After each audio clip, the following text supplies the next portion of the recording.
प्रिय दर्शकों, मेरे विद्यार्थियों तथा मेरी पुस्तकों के पाठकों, आज मैं संघ तथा राज्य लोक सेवा आयोग की परीक्षा हेतु वैकल्पिक विषय लोक प्रशासन में लोक प्रशासन के विकास पर चर्चा करूंगा।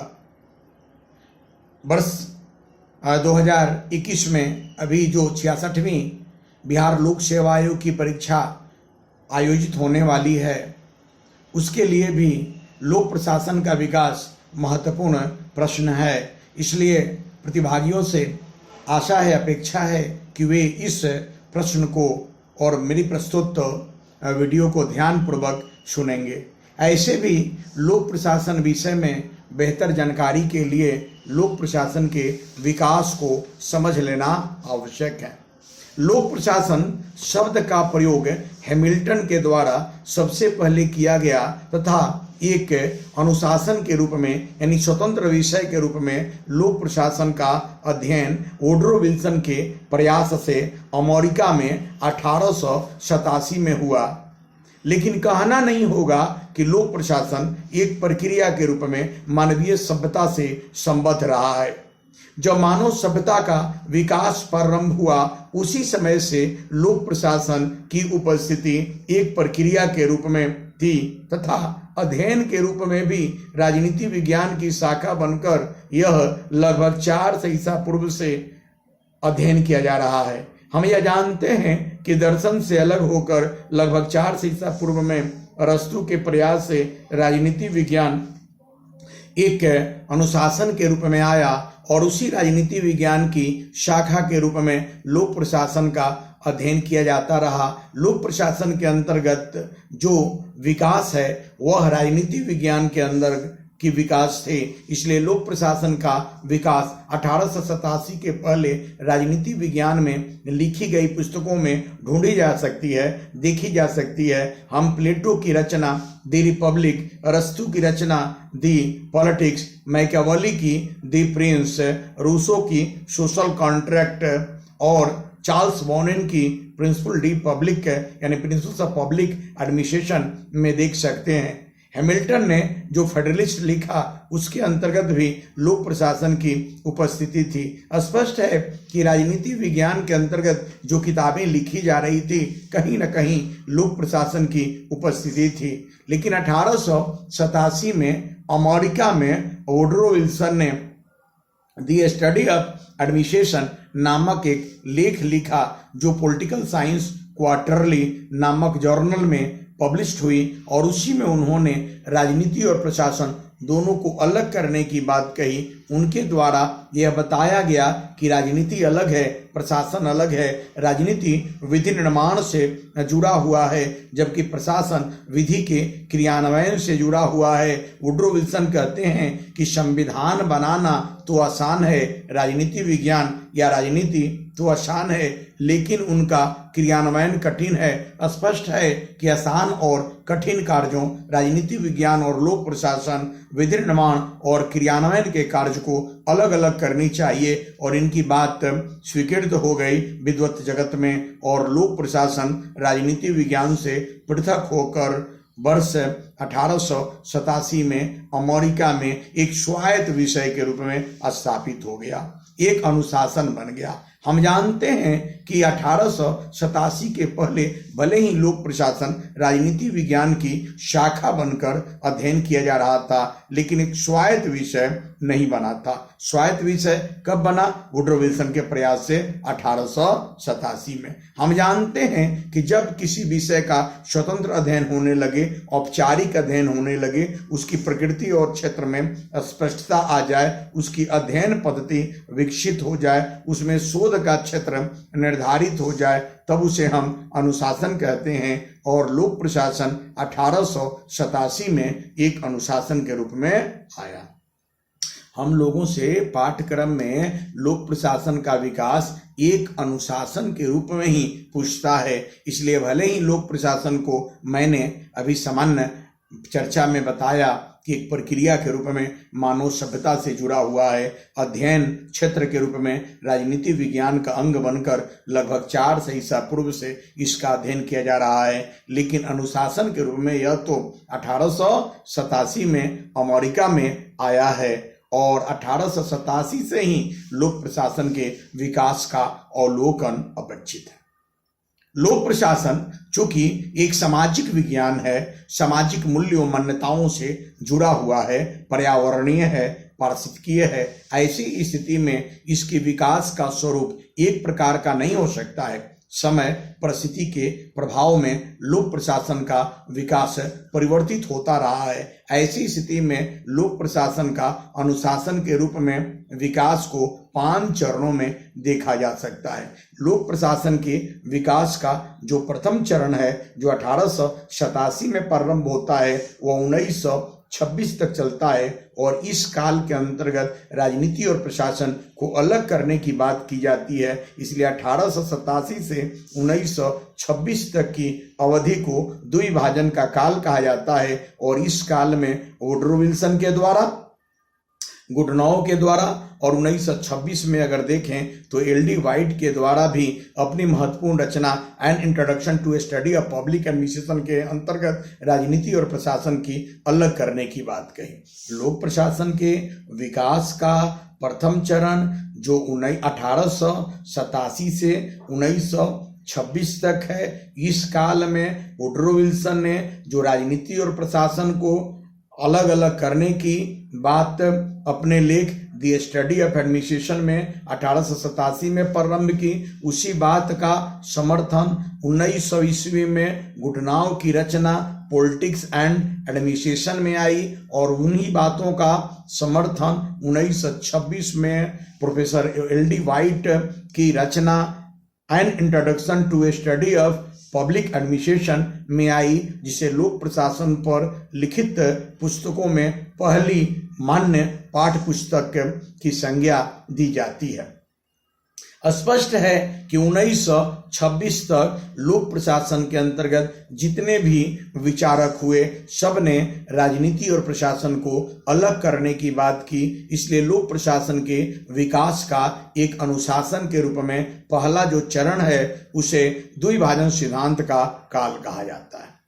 1927 में लोक प्रशासन जो है उसमें विकास के रूप बदले। क्यों?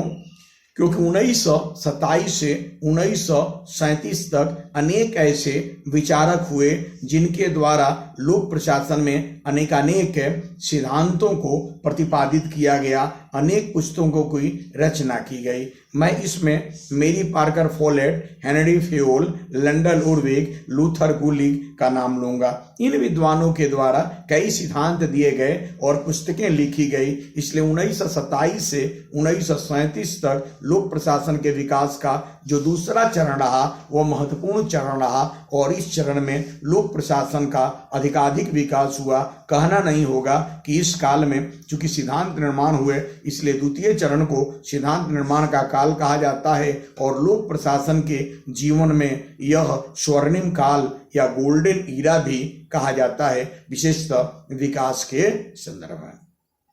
1937 तक द्वितीय चरण रहा, लेकिन 1938 में जब चेस्टर इरविन बर्नार्ड की पुस्तक दी फंक्शंस ऑफ एग्जीक्यूटिव आई तो लोक प्रशासन के विकास का द्वितीय चरण को ब्रेक लग गया और तृतीय चरण जो 1938 से लेकर 1947 तक रही, जिसमें प्रशासनिक व्यवहार के अध्ययन पर बल दिया गया। और इसी काल के अंतर्गत जो C.I. बर्नार्ड ने जो बात रखी थी उनका समर्थन जब चलकर हर्बर्ट अलेक्जेंडर साइमन की रचना जो 1945 में आई, जिसे एडमिनिस्ट्रेटिव बिहेवियर कहते हैं, वस्तुतः यह आर्टिकल था और उसी नाम से हर्बर्ट साइमन की पुस्तक 1947 में आ गई थी।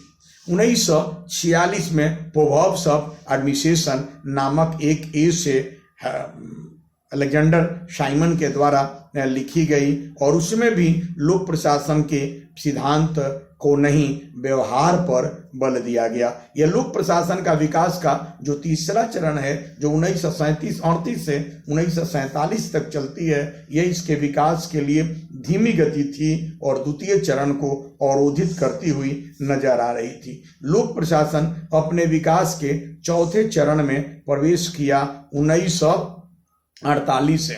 वस्तुतः तीसरे चरण ने जो लोक प्रशासन के विकास में अवरोध खड़ा किया था, चौथे चरण में वह संकट बन गई, समस्या बन गई और 1948 से लेकर 1970 तक लोक प्रशासन के विकास का चौथा चरण दिखा। इसे संकट काल कहते हैं या पहचान की समस्या का काल कहते हैं। पहचान की समस्या का काल इसीलिए कहा जाता है कि इस काल में लोक प्रशासन के सामने अपनी अस्तित्व और प्रासंगिकता को कायम रखना बहुत बड़ी समस्या और चुनौती बन गई। इस काल में लोक प्रशासन अपने अस्तित्व की रक्षा के लिए पुनः एक बार भूमि को तलाशते हुए राजनीति विज्ञान की ओर मुड़ना मुनासिब समझने लगा था। लेकिन कहते हैं ना, जब समस्याएं आती हैं तो समाधान ढूंढा जाता है। लोक प्रशासन के विकास के चौथे चरण में संकट काल में ही समस्या से निवारने के लिए अनेक प्रयास होने लगे, जिन प्रयास में हनी प्रतिवेदन, फिलाडेल्फिया सम्मेलन, मिनरो रुक सम्मेलन इत्यादि हुए और जिसके परिणाम स्वरूप लोक प्रशासन चौथे चरण संकट से उबरकर पांचवें चरण जो 1971 से वर्तमान तक मानी जाती है, पांचवें चरण अंतर्विषय काल में पहुंच गया। 1971 से लेकर वर्तमान तक जो लोक प्रशासन का विकास का चरण है वह पांचवा चरण है। पांचवें चरण में भी 3 प्रकार की प्रवृत्तियां हैं। पांचवा चरण जो 1970 से के दशक से यानी 71 से प्रारंभ होता है, वह 1968 के प्रथम मिनरो ब्रुक सम्मेलन से प्रारंभ हुआ और नवीन लोक प्रशासन के रूप में सामाजिक न्याय, सामाजिक परिवर्तन इत्यादि की बात करके लोक प्रशासन को प्रासंगिक और व्यवहारिक बनाने का प्रयास किया गया। फिर 1988 में द्वितीय मिनरो ब्रुक सम्मेलन हुआ जो उदारीकरण, निजीकरण और वैश्वीकरण के संदर्भ में हुआ, जिसके परिप्रेक्ष्य में गबलर, अस्वर, बुचानन, म्यूलर जैसे विद्वानों ने शासन के एक नए स्वरूप की खोज की। वाणिज्यवाद, विज्ञानवाद या प्रबंधवाद का जन्म हुआ और 1991 से लेकर 2008 तक नवीन लोक प्रबंध का काल रहा, जहां लोक प्रशासन अधिकाधिक बाजार उन्मुख, ग्राहक उन्मुख, प्रबंध उन्मुख होकर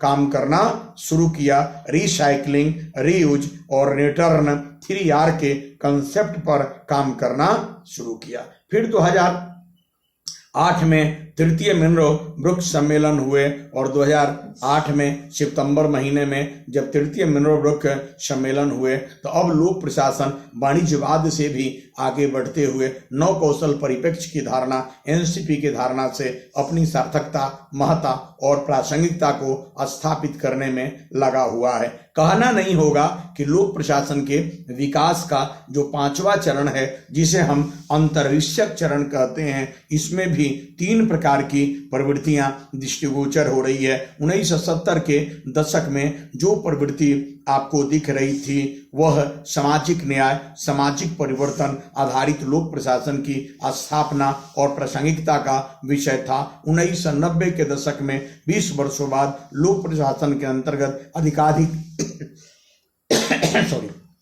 बाजार आधारित व्यवस्था, प्रबंध आधारित व्यवस्था थी और 2008 के बाद लोक प्रशासन के अंतर्गत हम नवीन कौशल परिप्रेक्ष्य के कंसेप्ट को देख रहे हैं। कहना नहीं होगा कि लोक प्रशासन में लगातार बदलाव दिख रहा है। स्पष्ट है कि लोक प्रशासन के विकास को एक अनुशासन के रूप में 5 चरणों के अंतर्गत हम विषय वस्तु को रखेंगे, तब जाकर निष्कर्ष की बात हम करते हैं। मैं यही कहूंगा कि लोक प्रशासन भले ही एक प्रक्रिया के रूप में मानवीय सभ्यता से संबद्ध रहा है। अध्ययन के क्षेत्र के रूप में राजनीति विज्ञान का अंग बनकर लगभग 400 ईसा पूर्व से लेकर 1887 तक राजनीति विज्ञान के अंतर्गत राजनीति विज्ञान विषय के रूप में ही अध्ययन किया जाता रहा है। लेकिन 1887 में यह अनुशासन बना है और 1887 से लेकर अब तक इसके विकास को अनुशासन को के संदर्भ में परिवर्तित रूप में देखा जा सकता है। चूंकि यह सामाजिक, नवीन, पर्यावरणीय, पारिस्थितिकीय, विकास उन्मुख अनुशासन है, इसलिए इस अनुशासन के विकास की 5 चरणों की मैंने चर्चा किया। प्रथम चरण 1887 से 1926 तक द्विभाजन का काल, 1927 से 1937 तक प्रशासनिक सिद्धांतों के निर्माण का काल स्वर्णिम युग, 1938 से लेकर 1947 तक प्रशासनिक व्यवहार का अध्ययन काल, 1948 से लेकर 1970 तक पहचान की समस्या का काल या संकट काल, 1971 से लेकर वर्तमान तक अंतर्विषय काल। यह अंतर्विषय काल में भी हमने 3 प्रवृत्ति बताई आपको, नवीन लोक प्रशासन वाली प्रवृत्ति, नवीन लोक प्रबंध की प्रवृत्ति और नवीन लोक कौशल की प्रवृत्ति। सबकी चर्चा करने के बाद यही निष्कर्ष के रूप में हम लोग देंगे कि लोक प्रशासन एक अनुशासन के रूप में सामाजिक विज्ञान के अंतर्गत सबसे अव्वल, सबसे महत्वपूर्ण विषय है और कहना नहीं होगा कि यह इसका उत्तरोत्तर रूप में महत्व बढ़ता जा रहा है, विस्तार होता जा रहा है। कहना यहाँ तक सही होगा कि यह तो जीवन व्यवस्था, समाज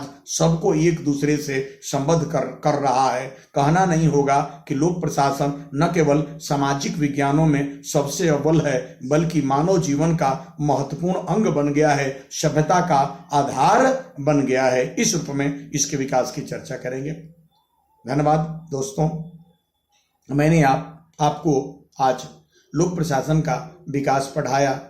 नेक्स्ट क्लास नवीन लोक प्रशासन की होंगी, जो बीपीएससी के लिए भी महत्वपूर्ण होंगी। आप नेक्स्ट वीडियो देखेंगे। मेरी कोशिश रहेगी कि नियमित रूप में संक्षिप्त में लोक प्रशासन के विषय वस्तु को आपके सामने रखूं। आपको केवल यह करना है कि पुस्तक से मेरे अध्यापन के बाद अध्ययन कर लेना है। फिर जो डाउट्स होंगे उसको मैं आपको बता दूंगा, एक समय दूंगा, वह 5 बजे से 6 बजे शाम को 1 घंटा, 5 बजे से लेकर 6 बजे शाम तक 1 घंटा हमसे आप मेरे मोबाइल नंबर पर भी, जहां इंडिविजुअल कोई डाउट्स होंगे वो पूछ सकते हैं। मैं आपसे बात करूंगा, मैं बताने का प्रयास करूंगा। मेरी मोबाइल नंबर है 9443106325 इस पर 4 से लेकर 5 तक ही बात आप कर सकते हैं और उस समय मैं उपलब्ध रहूंगा और आपकी समस्या का समाधान करूंगा।